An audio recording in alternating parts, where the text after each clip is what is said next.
আসসালামু আলাইকুম। আশা করি তোমরা সবাই ভালো আছো। আজকের এই ক্লাসটাতে আমি চেষ্টা করব আলোচনা করার বায়োলজি প্রথম পত্র কোষ বিভাজন যে চ্যাপ্টার আছে, অর্থাৎ সেকেন্ড চ্যাপ্টার, যেটা দ্বিতীয় অধ্যায়, সেইটার সম্পূর্ণ যেই জিনিসগুলো আছে এই একটা ভিডিওতে আমি আলোচনা করার চেষ্টা করব। তো এন্ড অফ দ্য ক্লাস তোমরা কি কি শিখতে পারবে, এক হলো টোটাল চ্যাপ্টার কন্টেন্ট, যেই চ্যাপ্টারে কি কি আছে, কি কি পড়া লাগবে, কি কি ইম্পর্টেন্ট, আর কিভাবে পড়তে হবে, মেনলি কি কি বোঝার দরকার সেইটা। তো এই জিনিসগুলো তোমরা কমপ্লিট করতে পারবে। তো আমরা যদি দেখি যে চ্যাপ্টার ম্যাপ আছে আর টপিকগুলো আছে, plus all type of CQ, মানে যত ধরনের সিকিউ বিগত বছরে আসছে বা আসতে পারে বা সামনের বছরে আসবে, সব ধরনের কোয়েশ্চেনগুলোই দেখাই দেওয়ার চেষ্টা করো মাত্র কয়েকটা প্রশ্নের মাধ্যমে। আর তাইলে হলো তোমরা কিভাবে এফেক্টিভলি পড়তে পারবে। ফার্স্ট অফ অল তোমরা হলো একটা খাতা কলম নিয়ে বসবে, খাতা কলম। তো তোমরা নিয়ে কি করবে, এই যে চ্যাপ্টারের যে জিনিস ইম্পর্টেন্ট জিনিসগুলো আছে সেগুলো তোমরা নোট করে ফেলবা, প্লাস তারপরে হলো যে সিকিউগুলো সলভ করে দেবে সেগুলো তোমরা নিজে নিজে একবার পড়ার চেষ্টা করবে, তাহলেই মোটামুটি হয়ে যাবে। আচ্ছা, তাহলে আমরা শুরু করি। আরেকটা জিনিস হলো এই চ্যাপ্টারটা আমি পড়ার ক্ষেত্রে যে জিনিসটা অবলম্বন করতেছি সেটা হলো 80-20 টেকনিক। অর্থাৎ আমার যে 20% জায়গা থেকে বা 20% হলো অনেক ইম্পর্টেন্ট, যে জায়গা থেকে 80% মার্কস কমন আসে, মানে আমি 100% কমন ফেলানোর চেষ্টা করতেছি না, কারণ আমারটা লাগে না। আমার 80% যদি কমন পড়ে তাহলেই মোটামুটি হবে। তো এই যে 80% কমন পাওয়ার জন্য আমরা 20% যে জায়গা থেকে সবচেয়ে বেশি কোশ্চেন আসে আমরা সেই জায়গাকে লক্ষ্য করার চেষ্টা করবো বেশি।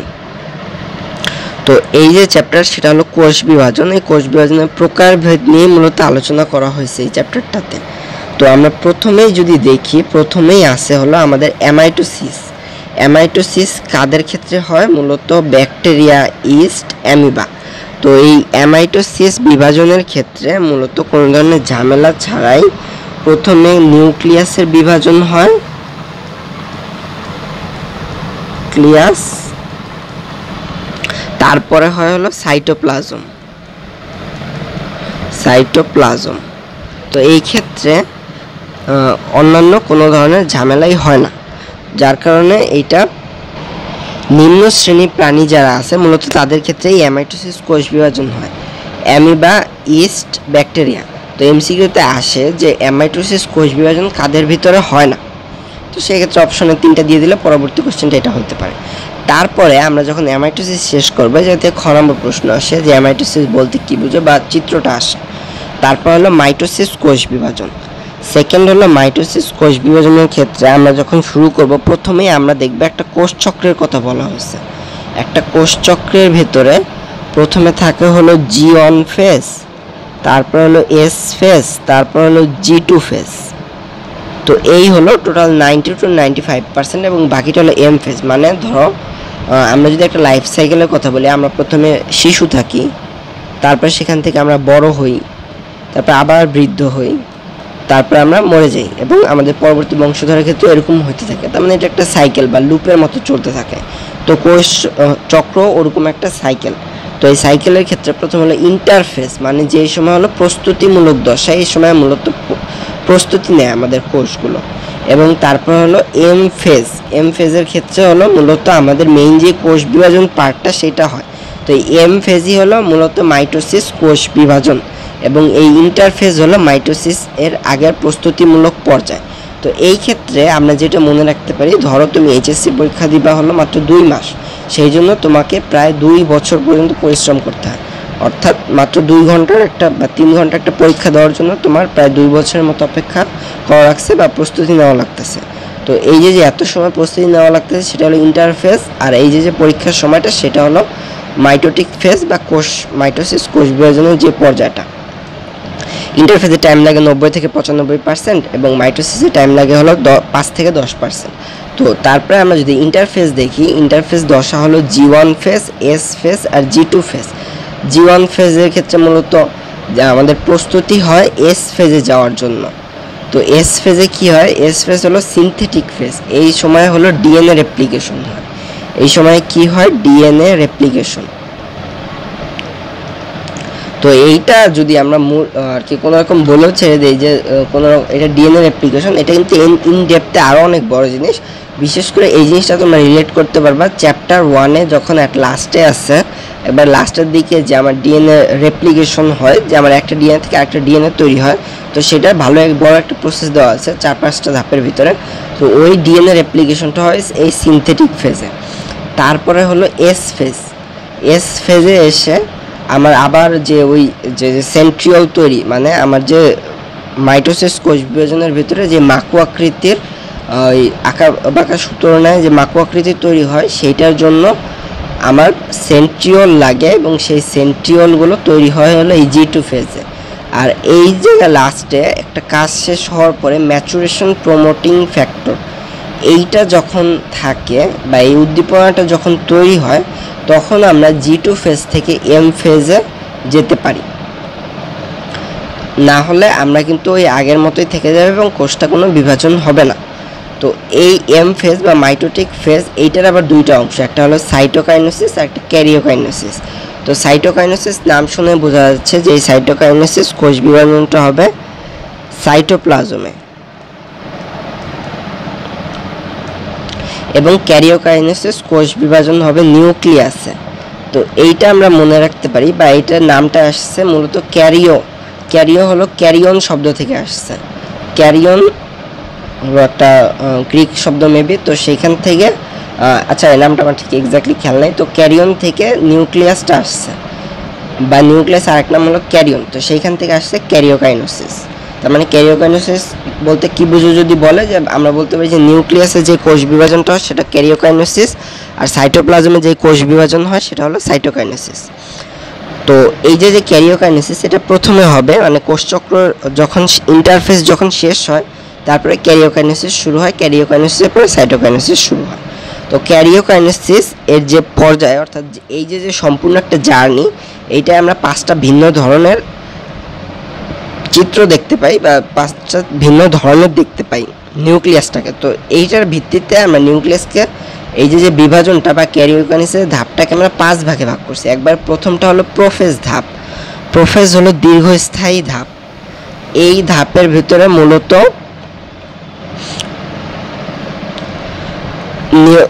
ক্রোমোজোম যেটা আছে সেটা হলো সংকুচিত ও খাটো হয়। তারপর হলো ক্রোমোজোম থেকে ক্রোমাটিড তৈরি, অর্থাৎ আমার এইটা যদি একটা ক্রোমোজোম হয়, এইটা ভেঙে আমার এই মাঝ বরাবর অংশ তৈরি হয়, তো এটাকে বলছে ক্রোমাটিড। এবং এই যে ক্রোমাটিডের মাঝখানে যে অংশটা সেটাকে বলতেছে সেন্ট্রোমিয়ার। তো একটা সেন্ট্রোমিয়ার দিয়ে 2টা ক্রোমাটিড যুক্ত আছে, এটা হলো প্রোফেজ ধাপে হয়। তারপর হলো প্রোমেটাফেজ ধাপে আমার যে যদি আমরা এটা নিউক্লিয়াস ধরি, নিউক্লিয়াসের উত্তর মেরু থেকে দক্ষিণ মেরুতে কতগুলো আঁকা বাঁকা সুতোর ন্যায় তৈরি হয় এটা, এবং মাকু আকৃতি তৈরি করে। এই যে আকৃতি এটাকে বলতেছিল স্পিন্ডল যন্ত্র। স্পিন্ডল যন্ত্র, তো এই যন্ত্রটাও এখানে তৈরি হয়, এটা মূলত ওই সেন্ট্রোমিয়ার দিয়ে তৈরি হয়, যেটা আমরা এই যে G2 ফেজ আছে বা G2 দশা আছে সেই জায়গায় দেখেছি। তারপর হলো এই জায়গায় হলো ক্রোমোজোমীয় নৃত্য দেখা যায়, যেহেতু ওই ক্রোমোজোমগুলো ট্রাকশন ফাইবার দ্বারা ওই মাকু আকৃতি ওটার ভিতরে যুক্ত হয়ে থাকে, তাই ওটা হলো ক্রোমোজোমীয় আর কি, ওটা আন্দোলিত হতে থাকে এবং এটা ক্রোমোজোমীয় নৃত্য বলা হয়। তারপর হলো মেটাফেজ ধাপ। মেটাফেজ দিয়ে আমরা এটাকে আমরা মনে রাখবো হলো মোটা প্লাস মাঝে। তো মেটাফেজ আমরা মনে রাখবো মোটা প্লাস মাঝে। কি বললাম? মেটাফেজ মানে হলো মোটা প্লাস মাঝে। তাইলে হলো মেটাফেজ দশায় হলো প্রথম কথা হলো মেটাকাইনেসিস হয়। এটা প্রশ্নে আসে যে মেটাকাইনেসিস হয় কোন ধাপে, তো ওটা হলো মেটাফেজ ধাপে। তো মেটাফেজ ধাপে কি হয় যে আমার এটা যদি স্পিন্ডল যন্ত্র হয়, স্পিন্ডল যন্ত্রের বিষুব অঞ্চল, তো এই যে মাঝখানে যে অঞ্চলটা সেটাকে বলে বিষুব অঞ্চল এবং প্রান্তের অঞ্চলকে বলে মেরু অঞ্চল। তো ক্রোমোজোমগুলো বিষুব অঞ্চলে অবস্থান করে এবং এই জায়গায় যুক্ত হয়ে যায়, অর্থাৎ মাঝে অবস্থান করছে, এবং এই পর্যায়ে সবচেয়ে বেশি মোটা এবং খাটো দেখা যায়।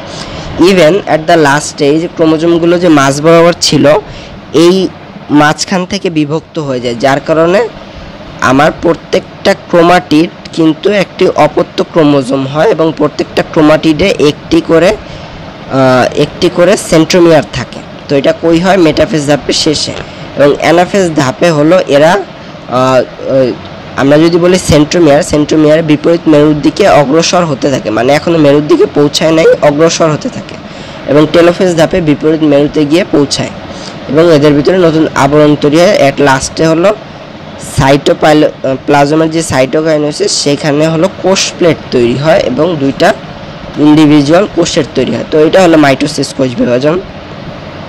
মাইটোসিস কোষ বিভাজন কোথায় হয়? দেহের গঠনে হয়, ক্ষয়পূরণে হয়, বৃদ্ধিতে হয়, জননাঙ্গ তৈরিতে হয়, জনন কোষের বৃদ্ধিতে হয়। শুধুমাত্র একটা কাজই মাইটোসিস দেওয়া হয় না, সেটা হলো জনন কোষ সৃষ্টি। জনন কোষ সৃষ্টি। আচ্ছা, তো এই জনন কোষ কি? জনন কোষ হলো মূলত শুক্রাণু এবং ডিম্বাণু।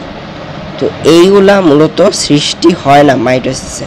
তাহলে এটা যদি মাইটোসিসে এই জনন কোষ সৃষ্টি না হয়, তাহলে এই জনন কোষ, শুক্রাণু এবং ডিম্বাণু এগুলো কোথায় তৈরি হয়? এগুলো মূলত তৈরি হয় মিওসিস কোষ বিভাজনের মাধ্যমে। মিওসিস কোষ বিভাজনে আমরা কি জানি যে কোষ বিভাজন প্রক্রিয়া অপত্যকোষের ক্রোমোজোম শাখা মাতৃকোষের অর্ধেক হয় এবং একটি কোষ থেকে 4টি কোষের তৈরি হয়। তো এটাকে বলে মিওসিস কোষ বিভাজন। মিওসিস কোষ বিভাজনে মূলত দুইটা ভাগে ভাগ করা হয়েছে, একটা হলো মিওসিস 1 আর একটা হলো মিওসিস 2। তো মিওসিস 1-এ হলো অপত্যকোষের ক্রোমোজোম সংখ্যা মাতৃকোষের অর্ধেক হয়, তাই এটাকে হ্রাসমূলক বিভাজন বলে। সম্পূর্ণটাই হ্রাসমূলক বিভাজন, তারপরে মিওসিস 1টাকে হ্রাসমূলক বিভাজন বলে। এবং মিওসিস 2-তে গিয়ে ক্রোমোজোমের সংখ্যা সমান থাকে, তাই এইটাকে বলতেছে সমীকরণিক বিভাজন, বা এইটাকে আমরা কিন্তু অন্য হিসেবে মাইটোসিসও বলতে পারি, যেহেতু অপত্যকোষের ক্রোমোজোম সংখ্যা মাতৃকোষের সমান থাকে। তো এইখানে আমার মিওসিস 1-কে 2 ভাগে ভাগ করছে। প্রথম হলো ইন্টারকাইনেসিস অর্থাৎ প্রস্তুতিমূলক দশা, যেখানে আমার ডিএনএ রেপ্লিকেশন হয়। তারপর হলো ক্যারিওকাইনেসিসকে আবার 4 ভাগে ভাগ করছে, প্রোফেজ 1, মেটাফেজ 1, অ্যানাফেজ 1, টেলোফেজ 1। অনেকটা মাইটোসিসের মতো, শুধু প্রোমেটাফেজ ধাপটা নেই। তারপর হলো প্রোফেজ 1-কে আমরা আবার 5 ভাগে ভাগ করছি। সেটা কি কি সেটা আমরা পরে মনে রাখবো, সেটা আমরা আগে নেমোনিক্সটা দেখি। এটা আমরা মনে রাখতে পারি যে লেজা প্যাডিডা ডিডা। তো এই নামটা যদি আমরা মনে রাখতে পারি, তাহলে মোটামুটি আমাদের 5টা নাম মনে রাখা যাবে। লে দিয়া হলো লেপ্টোটিন, যা দিয়া জাইগোটিন, প্যা দিয়া প্যাকাইটিন, ডি দিয়ে ডিপ্লোটিন এবং ডা দিয়ে ডায়াকাইনেসিস।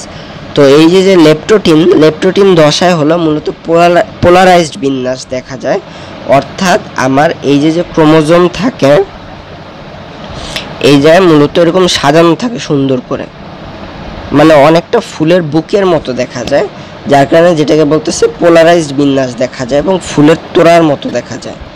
পোলারাইজড বিন্যাস এবং ফুলের তোড়ার মতো দেখা যায়। জাইগোটিন ধাপে এসে কি হয়? জাইগোটিন ধাপে হোমোলোগাস ক্রোমোজোমগুলো জোড়া বাঁধে এবং বাইভ্যালেন্ট সৃষ্টি করে। এই যে জোড়া বাঁধার প্রক্রিয়া, সেটাকে সিন্যাপসিস বলে। তো অনেক সময় পরীক্ষা আসে সিন্যাপসিস বলতে কি বুঝো এবং বাইভ্যালেন্ট বলতে কি বুঝো। তো এই সংজ্ঞাগুলোও কিন্তু জানলে একটু ভালোভাবে দেখতে হবে। প্রক্রিয়াটাকে সিন্যাপসিস বলে আর এই জোড়াটাকে বলা হয় বাইভ্যালেন্ট। জোড়া বাই, তো এখান থেকে আসছে হলো বাইভ্যালেন্ট। আচ্ছা, জাইগোটিনের ভেতর যেটা হয়েছিল হোমোলোগাস ক্রোমোজোম, অর্থাৎ একই ধর্ম সম্পন্ন যে ক্রোমোজোমগুলো আছে, ধরে নিলাম যে এরকম 2টা ক্রোমোজোম ছিল, এই হোমোলোগাস ক্রোমোজোম জোড়া বেঁধেছে, বা একটা জোড়া ধরলাম যে ফ্রেন্ড হিসেবে আছে। তো এই জাইগোটিন ধাপ থেকে যখন প্যাকাইটিন ধাপে আসে, তখন হোমোলোগাস ক্রোমোজোমগুলো মাঝ বরাবর বিভক্ত হয়ে যায়, যেটা মাইটোসিসের ক্ষেত্রে হতো প্রোফেজ ধাপে, মাঝ বরাবর বিভক্ত হয়ে গেছে। এখন ক্রোমোজোম ছিল 2টা, ক্রোমোজোম থেকে ক্রোমাটিড হয়েছে 4টা। এই ধরনের এই যে আকৃতিটা, সেটাকে বলতেছে টেট্রাড। তাহলে ক্রোমোজোমগুলো ক্রোমাটিড সৃষ্টি করে, একে বলা হয় টেট্রাড, ঠিক আছে। আর হলো নন সিস্টার ক্রোমাটিড। আচ্ছা, সিস্টার ক্রোমাটিড কারা এবং নন সিস্টার ক্রোমাটিড কারা? একই ক্রোমোজোমের 2টা ক্রোমাটিড হলো সিস্টার ক্রোমাটিড, ধরলাম এক ঘরে 2জন সিস্টার ক্রোমাটিড। আর এই ক্রোমোজোমের সাথে এই ক্রোমোজোমের ভিন্ন ক্রোমাটিডগুলো হলো একে অপরের নন সিস্টার ক্রোমাটিড। তাহলে ওআরও নন সিস্টার ক্রোমাটিড, ওআরও নন সিস্টার ক্রোমাটিড। তখন কি বলছে যে নন সিস্টার ক্রোমাটিডগুলো জোড়া বাঁধে, বা নন সিস্টার ক্রোমাটিড ধরে নিলাম যে জোড়া বাঁধছে, এবং এই যে স্থানে জোড়া বাঁধে সেটাকে বলা হয় কায়াজমা। আর এই কায়াজমা স্থানে যে অংশের বিনিময় হয়, মানে এই অংশটা এই জায়গায় চলে আসে, এই জায়গার অংশটা এই জায়গায় চলে আসে, তার মানে এই অংশের বিনিময়টাকে বলা হয় ক্রসিং ওভার। এইটাই হলো মূলত মেইন কারণ, যার কারণে আমাদের যে পরবর্তী বংশধরগুলো তৈরি হয় সেইটাই যে বৈশিষ্ট্যগুলো সেগুলো সেম থাকে না, বৈশিষ্ট্যগুলোর ভিতর ভিন্নতা দেখা যায়। তো এটা হলো প্যাকাইটিন ধাপে। তারপর হলো ডিপ্লোটিন ধাপে কি হয়, এই যে ক্রসিং ওভার হইল, ধরে নিলাম যে এই যে আমার একটা ক্রোমাটিড বা একটা ক্রোমোজোম আমার এই স্থানে জোড়া বেঁধেছে বা জোড়া লাগছে বা কায়াজমার সৃষ্টি হয়েছে। তো এই জায়গায় যে সেন্ট্রোমিয়ারগুলোর সাথে পরস্পরের সাথে বিকর্ষণ হয়, বিকর্ষণ হলে কি এখন তারা দূরে সরে যাবে, দূরে সরে গিয়ে আমার এই জিনিসটা তাহলে এই সাইডে চলে আসবে যতদূর সম্ভব, প্রায় 180 ডিগ্রি পর্যন্ত তারা দূরে সরে আসতে পারে, যেহেতু আমার সর্বোচ্চ সংখ্যক হবে। তো এইটা হয়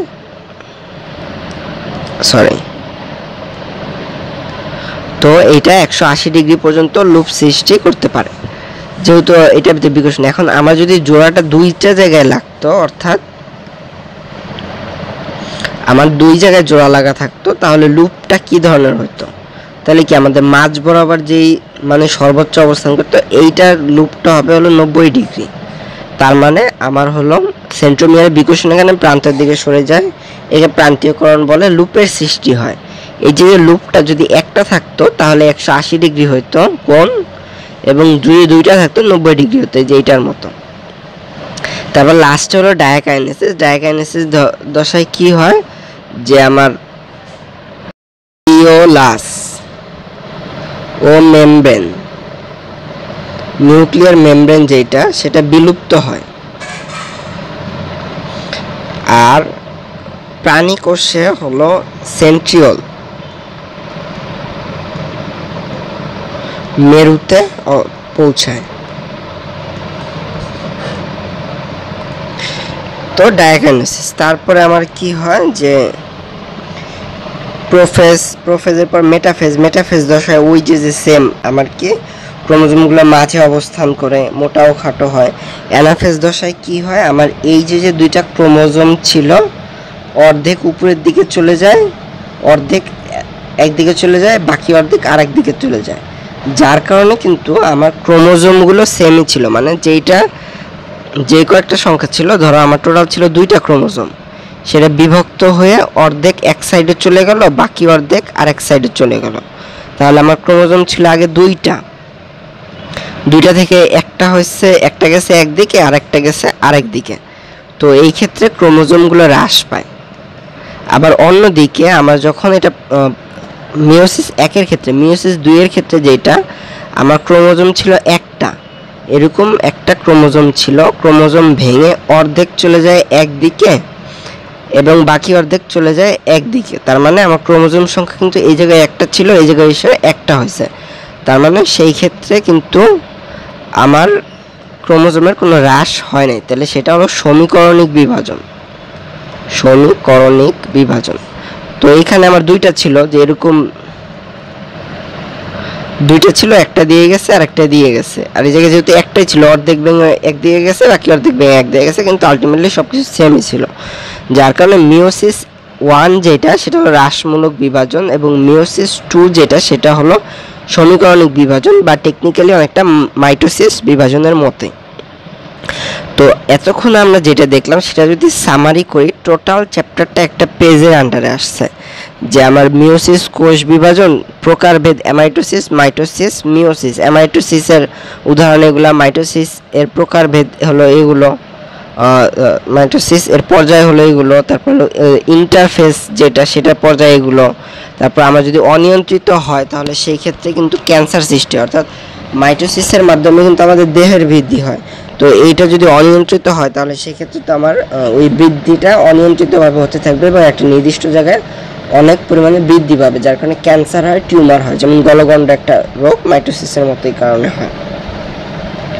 তো এই টোটাল জিনিসগুলো একটা পেজে আসছে। তারপরে আমার যেহেতু পরীক্ষায় আমার বুঝলে হবে না, লিখতেও হবে, তো সেই কারণে আমার লেখা যে টার্মগুলো সেগুলো আমি এখানে অ্যাড করে দিচ্ছি। যেমন মাইটোসিস কোষ বিভাজন, মাইটোসিস কোষ বিভাজন হলো ক্যারিওকাইনেসিস, সাইটোকাইনেসিস। ক্যারিওকাইনেসিসের 5টা পর্যায়, prophase, prometaphase, metaphase, anaphase, telophase. প্রোফেজের ক্ষেত্রে আবার এটা হলো দীর্ঘস্থায়ী পর্যায়।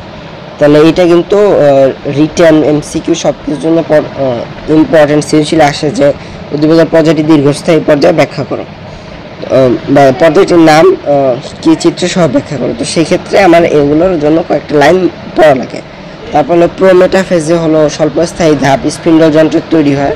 স্পিন্ডল যন্ত্রের যে মাঝ বরাবর অংশ, মানে আমার এইটা যদি হয় একটা স্পিন্ডল যন্ত্র, তো এটা মাঝখানে যে অঞ্চলটা সে জায়গায় বলা হয় বিষুব অঞ্চল, আর এই প্রান্তের দিকে অঞ্চল যেটা সেটাকে বলা হয় মেরু অঞ্চল।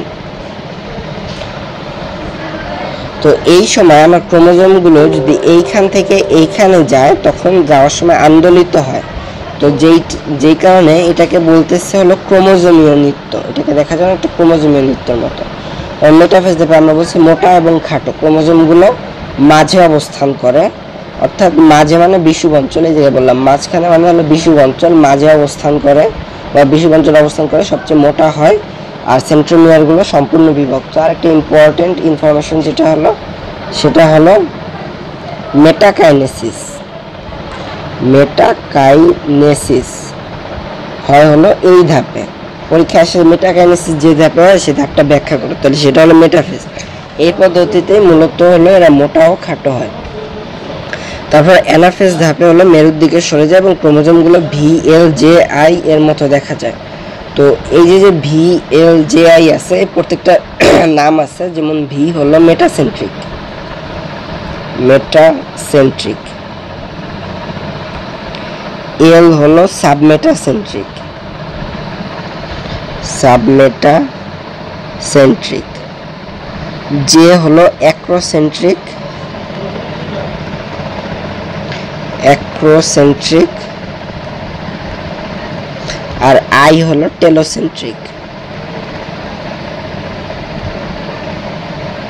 ঠিক আছে, তো এই একটা নাম আমাদের এমসিকিউতে ইম্পর্টেন্ট, প্লাস রিটেনেও যেহেতু আমার এই কয়েকটা লাইন লিখতে হবে, মোটামুটি 2 লাইন লিখতে হয়, তো সেই ক্ষেত্রে হলো ইম্পর্টেন্ট। আর এইখানে মেবি 2টা লাইন মিস্টেক আছে, সেটা হলো কি আমার ক্রোমোজোমগুলো, সরি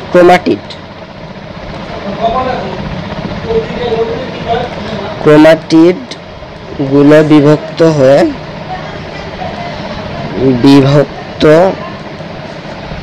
হয়ে দুটি অপত্য ক্রোমোজোম তৈরি করে।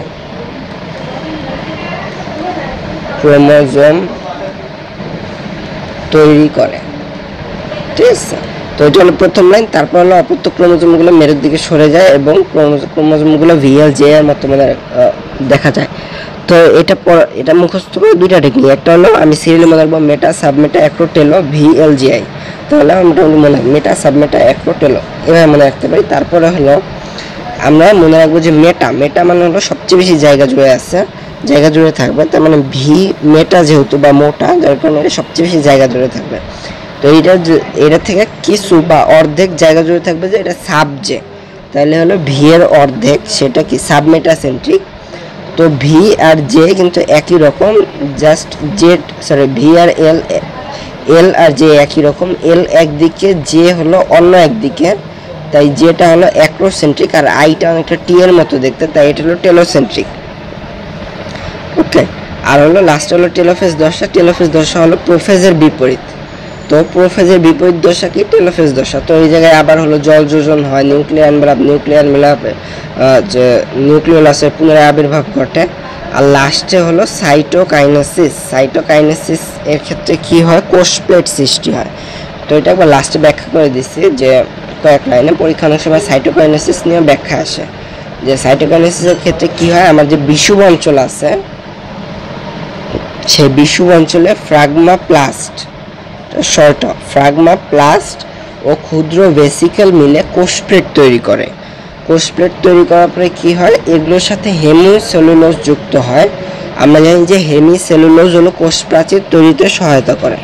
তো প্রথমে হলো ফ্রাগমাপ্লাস্ট ও ক্ষুদ্র ভেসিকেল মিলে কোষপ্লেট তৈরি করে, নেক্সট হলো হেমিসেলুলোজ যেটা আছে সেইটা যুক্ত হয়ে কোষ প্রাচীর তৈরি করে এবং দুটি অপত্য কোষের তৈরি করে। তো এটা হলো সাইটোকাইনেসিস। এটা পরীক্ষা অনেক সময় আসে যে সাইটোকাইনেসিস ব্যাখ্যা করো। ওকে, তো এখন আমাদের যেটা যে পরীক্ষা অনেক সময় এটাও আসে যে সবগুলো ধাপের চিত্র ব্যাখ্যা করো। আমরা জানি যে প্রোফেজ ধাপ এরকম হয় যে দুইটা অংশে ভিন্ন অংশে বিভক্ত হয়, মাঝখানে সেন্ট্রোমিয়ার থাকে।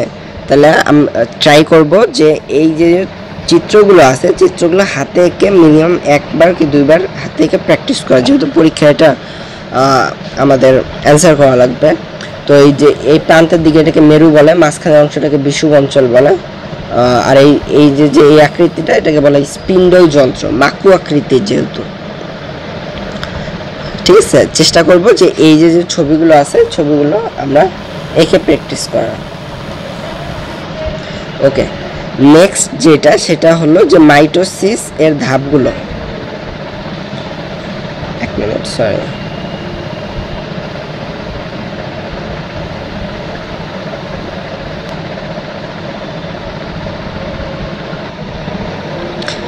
আচ্ছা, তো এইখানে হলো এই জায়গায় সবগুলো ধাপ আছে, leptotene, zygotene, pachytene, diplotene, diakinesis.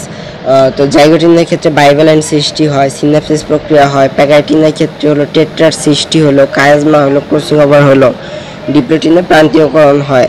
Diakinesis এর ক্ষেত্রে নিউক্লিওলাস, নিউক্লিয়ানগুলো বিলুপ্ত হয়, তো লুপ্ত প্রায় মানে লুপ্ত হতে থাকে। আরেকটা জিনিস, এটা টেকনিক কন্ট্রোভার্সিয়াল নাও আসতে পারে, তারপর জানিয়ে রাখি যে আমার প্যাকাইটিন ধাপে ক্রসিং ওভার হয় কিন্তু সেটা দৃশ্যমান হয় না, সেটা মূলত দৃশ্যমান হয় হলো ডায়াকাইনেসিস ধাপে এসে। তারপর হলো অ্যানাফেজ ধাপে আমার প্রান্তের দিকে সরে আসে এবং অর্থাৎ মাঝখানের দিকে চলে আসে, এবং মেটাফেজ ধাপে, অ্যানাফেজ ধাপে অর্ধেক উপরের দিকে অর্ধেক নিচের দিকে। তারপর কোষ প্লেট তৈরি হয়।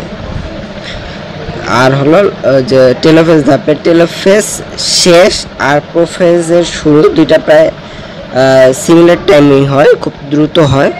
এবং তারপর হলো যে ট্রাকশন ফাইবারের কারণে আবারও মেটাফেজের মাঝে আসে, বিপরীত দিকে সরে যায়। তো এইটা হলো মূলত জিনিস চিত্র আঁকার জন্য। তো চিত্রের ক্ষেত্রে আমরা এইগুলো বেশি বেশি করে প্র্যাকটিস করবো, এগুলোই আসে। আবার অনেক এক জায়গায় অ্যানাফেজ 1 ও পরীক্ষায় আসছে।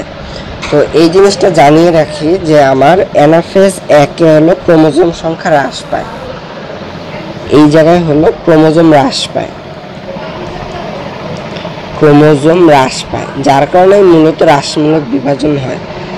দেখো যে এখানে আমার এক জায়গায় দুইটা কোষ ছিল, সেই জায়গা থেকে দুটো ক্রোমোজোম ছিল, সেই জায়গা থেকে একটা ক্রোমোজোম হয়েছে। কিন্তু আমার বিপরীত ক্ষেত্রে আমরা আবার যদি দেখি, সেই ক্ষেত্রে আমার অ্যানাফেজের ক্ষেত্রে কিন্তু একটা কোষ ছিল, মানে এই জায়গায় আমরা একটা কোষ ছিল, একটা কোষ থেকে দুইটা কোষ তৈরি হয়েছে, অর্থাৎ ইন্ডিভিজুয়ালের ক্ষেত্রে একটা করে কোষ আছে, সেক্ষেত্রে কিন্তু কোনো পার্থক্য হয় না, অর্থাৎ ক্রোমোজোমের সংখ্যা সমান থাকে। তো এইটাও কিন্তু এমসিকিউর জন্য খুবই ইম্পর্টেন্ট যে ক্রোমোজোম সংখ্যা হ্রাস পায় কোথায়। অ্যানাফেজে ক্রোমোজোম সংখ্যা হ্রাস পায়, অ্যানাফেজ 2 তে ক্রোমোজোম সংখ্যা সমান থাকে। তো এই হলো সব জিনিস। তারপর হলো আমার আসে ক্রসিং ওভার। ক্রসিং ওভারটা আমরা যদি দেখি, ক্রসিং ওভারটা কোথায় হয়? ক্রসিং ওভারটা হলো প্যাকাইটিন ধাপে। প্যাকাইটিন ধাপে অংশের বিনিময় হয়, কায়াজমা সৃষ্টি হয়, যে তোমার টেট্রাট সৃষ্টি হয়, তারপর ক্রসিং ওভার হয়। তো এগুলো মূলত প্যাকাইটিন ধাপে হয়। তো ক্রসিং ওভারের ক্ষেত্রে যেটা হয় সেটা প্রথমে হলো কাটতে হবে। কাটে কোন এনজাইম দিয়ে? সেটা হলো কাটে হলো এন্ডোনিউক্লিয়াস এনজাইম দিয়ে কাটে, এবং জোড়া লাগায় লাইগেজ এনজাইম দিয়ে। জোড়া লাগায় লাইগেজ এনজাইম দিয়ে। তো তারপর হলো প্রান্তিকরণ সৃষ্টি হয়, ক্রোমাটিড অংশের বিনিময়, ইত্যাদি ইত্যাদি। তার মানে মেইন কৌশলটা হলো এই দুই লাইনটাই ইম্পর্টেন্ট। আর এটা কে করছে? Thomas hunt Morgan. কিসের ভিতরে করছে? ভুট্টার ক্রসিং এর মাধ্যমে করছে। ক্রসিং ওভারের গুরুত্ব, ক্রসিং ওভারের গুরুত্ব অপরিসীম। কারণ কি? আমার ক্রসিং ওভারের মাধ্যমে উন্নত বৈশিষ্ট্যের সৃষ্টি হয়, বা আমার জিনগত পরিবর্তন হয়, প্লাস হলো বংশগতির ধারা অব্যাহত থাকে, ইত্যাদি ইত্যাদি। মানে 1-2 লাইনই ঘুরে পেঁচায় 7টা লাইন বানাইছে। তো এই জিনিসটা পরীক্ষায় আসে যে ক্রসিং ওভারের গুরুত্ব। খ নম্বরে আসে, ইভেন ঘ নম্বরেও আসে। লাস্ট হলো মাইটোসিস আর মিওসিসের গুরুত্ব। তো পার্থক্য পড়ার ক্ষেত্রে সবচেয়ে ইজিয়েস্ট ওয়ে এবং ট্রিক্সটা হলো যে আমি এই নামগুলো মুখস্থ করব, সংগঠনের স্থান, অপত্য কোষ, অপত্য ক্রোমোজোমের সংখ্যা, এই নামগুলো মুখস্থ করব, আর এই জায়গায় জাস্ট আমি রিডিং করব। সংগঠনের স্থান কোথায় সংগঠিত হয়? দেহকোষে সংগঠিত হয়, মাতৃকোষে সংগঠিত হয়। অপত্যকোষে ক্রোমোজোম সংখ্যা সমান থাকে বা 2টা সৃষ্টি হয়, আর এই জায়গায় অপত্যকোষে 4টা কোষ সৃষ্টি হয়। ক্রোমোজোমের সংখ্যা সমান থাকে, এই জায়গায় অর্ধেক হয়। তো আমরা মেইন জিনিস হলো পার্থক্যের বিষয়গুলো যদি আমরা মুখস্থ করি তাহলে মোটামুটি পার্থক্যগুলো আমাদের জন্য পড়া ইজি। আচ্ছা, তো আমাদের থিওরিটিক্যাল পার্ট যেগুলো সেগুলো মোটামুটি শেষ। এখন হলো সৃজনশীল পার্ট। সৃজনশীলের ক্ষেত্রে আমি 2টা চিত্র আনছি আর কোশ্চেন যেগুলো সেগুলো হাতে লিখছি। তো প্রথমেই যে সৃজনশীলের ছবিটা, একটা গাছের মাথায় যে নতুন যে বর্ধিত অঞ্চল সেই জায়গার ছবি দেওয়া, আর একটা হলো পরাগরেণুর ছবি দেওয়া। অর্থাৎ পরাগরেণু হলো আমার জননের সাথে সম্পর্কিত, সেক্ষেত্রে বিটা হলো মিওসিস কোষ বিভাজনের কথা বলছে। অন্যদিকে আমার হলো বৃদ্ধিপ্রাপ্ত অঞ্চল বা বর্ধিত অঞ্চলে যেহেতু ছবি দেওয়া আছে তাই এটা হলো মাইটোসিস কোষ বিভাজন, এটা মোটামুটি আমরা বলতে পারি। আবার আমরা যদি নিচের এই ছবিটা দেখি যে অপত্য কোষের ক্রোমোজোম সংখ্যা মাতৃকোষের সমান আছে, তার মানে এটা হলো মাইটোসিস কোষ বিভাজন। আবার অপত্য কোষের ক্রোমোজোম সংখ্যা মাতৃকোষের অর্ধেক আছে এবং 4টা কোষ তৈরি আছে, তাহলে এটা হলো মিওসিস কোষ বিভাজন। তো এই উদ্দীপকগুলো যদি আমরা বুঝি, এই সৃজনশীলগুলো আমরা একটু অ্যান্সার করার চেষ্টা করি বা একটু দেখে রাখি যাতে আমরা অ্যান্সার করতে পারি। আর তোমাদের এটা হোমওয়ার্ক থাকবে যে তোমরা এই প্রত্যেকটা কোশ্চেনের উত্তর খাতায় লিখে লিখে করবে, তাহলে এদেরটা মোটামুটি কমপ্লিট হবে। তো এইখানে হলো যে পি এর ক্ষেত্রে আমার কোষ বিভাজনের ধাপসমূহ, অর্থাৎ পি কোষ বিভাজন হলো মাইটোসিসের ধাপসমূহ উপরে চিত্রে দেওয়া আছে সবগুলো। তারপর হলো কিউ বিভাজনের গুরুত্ব, কিউ মানে কি বিভাজনের কথা বলছে? মিওসিস কোষ বিভাজনের কথা বলেছে। তো এটা গুরুত্ব কি? এটা গুরুত্ব হলো আমার বংশগতির ধারা অব্যাহত রাখে, বিলুপ্তপ্রায় উদ্ভিদকে বাঁচিয়ে রাখতে সহায়তা করে। এমনি হলো বংশগতির ধারা অব্যাহত রাখতে সহায়তা করে, নাহলে তো একটা হোল জেনারেশনই নষ্ট হয়ে যেত। তো মিওসিসের গুরুত্ব অপারেশন। তার পি বিভাজন অনিয়ন্ত্রিত হলে কি হবে? পি হলো মিওসিস কোষ বিভাজন। এটা যদি অনিয়ন্ত্রিত হয়, ধরো তোমার হাত বৃদ্ধি পায়, এখন এটা যদি অনিয়ন্ত্রিত হয় ডান হাত, তাহলে হাত বৃদ্ধি পেতে পেতে মনে করো যে একবারে তাল গাছ হয়ে গেল, তাহলে সেক্ষেত্রে কি এটা অবভিয়াসলি ভালো না তোমার জন্য। তার মানে হলো পি বিভাজনে অনিয়ন্ত্রিত হলে মেন কথা হলো যে ক্যান্সার আর টিউমার হয়। তো এটা একটা জিনিস, এটার জন্য আমি সাজেস্ট করবো যে একটা বই থেকে, যেহেতু প্রত্যেকটা আমি গাইডের টেস্ট পেপার থেকে সৃজনশীলটা দিচ্ছি, তো এটার জন্য 2-1 লাইন ব্যাখ্যা লিখে রাখা। তারপরে আমি যদি 2-1 লাইনে বলি যে অনিয়ন্ত্রিত হলে কি হয়, যে আমাদের শরীরে কোষ থাকে হলো P53। তো এই প্রোটিনটা, এটা মূলত একটা প্রোটিন, এই প্রোটিনটা আমার শরীরে সিগন্যাল দেয় যে ধরো আমার হাত যতটুকু হওয়ার হয়েছে, এখন সিগন্যাল দেবে যে না তুমি এখন স্বাভাবিক আছো, তোমার আর বাড়ার দরকার নেই। তখন হলো আমার শরীর এই কোষ বিভাজন বন্ধ করে দেয়। কিন্তু এই P53 যখন ডিফেক্টিভ হবে তখন তার সে সিগন্যাল দিতে পারবে না, তখনই মূলত এই ক্যান্সার, টিউমার ইত্যাদি হয়। তারপর হলো PQ এর পার্থক্য, যে উপরে দেখাইলাম যে এই জায়গায় PQ এর পার্থক্য, মাইটোসিস মিওসিসের পার্থক্য। তারপর ক্রসিং ওভারের গুরুত্ব, যে ক্রসিং ওভারের ক্ষেত্রে আবার অংশের বিনিময় হয় প্যাকেটিং ধাপে, তো ওই গুরুত্বগুলো ব্যাখ্যা করতে হবে। লাস্ট হলো সাইটোকাইনেসিসের ব্যাখ্যা, সাইটোকাইনেসিসের ব্যাখ্যা এখানে লিখে দিচ্ছি এবং প্রথমে আলোচনা করছি। আচ্ছা, তো এই হলো দ্য এন্ড, মানে এই চ্যাপ্টারে A to Z অর্ধপ্রান্ত মোটামুটি সব শেষ হয়েছে। আমি যদি 80-20 রুলের কথা বলি, তাহলে আমি এই চ্যাপ্টার 20% জায়গা আলোচনা করছি, যে জায়গা থেকে 80% কোশ্চেন আসবে।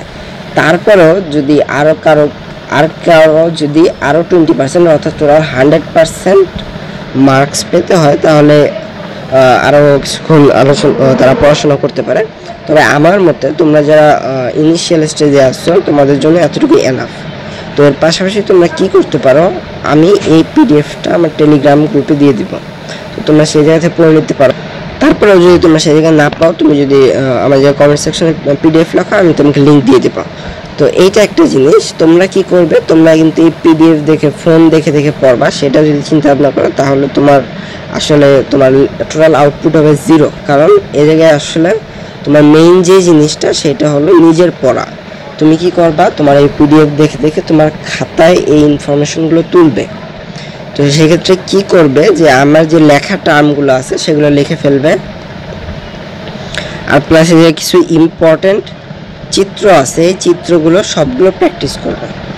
তারপরে তুমি তোমার টেস্ট পেপার থেকে কোশ্চেনগুলো সলভ করার ট্রাই করবা। আমার যতদূর ধারণা তুমি প্রায় 100% না হলে মিনিমাম 90% কোশ্চেন এই যত ইনফরমেশন দিছি সেখান থেকে তুমি সলভ করতে পারবে, এতে তোমার কোনো সমস্যা হওয়ার কথা না। এতটুকু। নেক্সট চ্যাপ্টার 7 দেওয়ার চেষ্টা করব।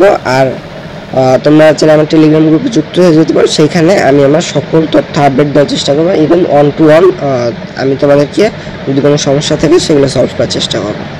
তা তোমরা যদি আজকের জন্য এতটুকুই, তোমরা যদি কোনোরকমভাবে উপকৃত হয়ে থাকো এই ক্লাসটা দেখে, তাহলে আমাকে জানাতে পারো। ইভেন একটা কমেন্টস করলো, এটা আমার জন্য অর্থিত।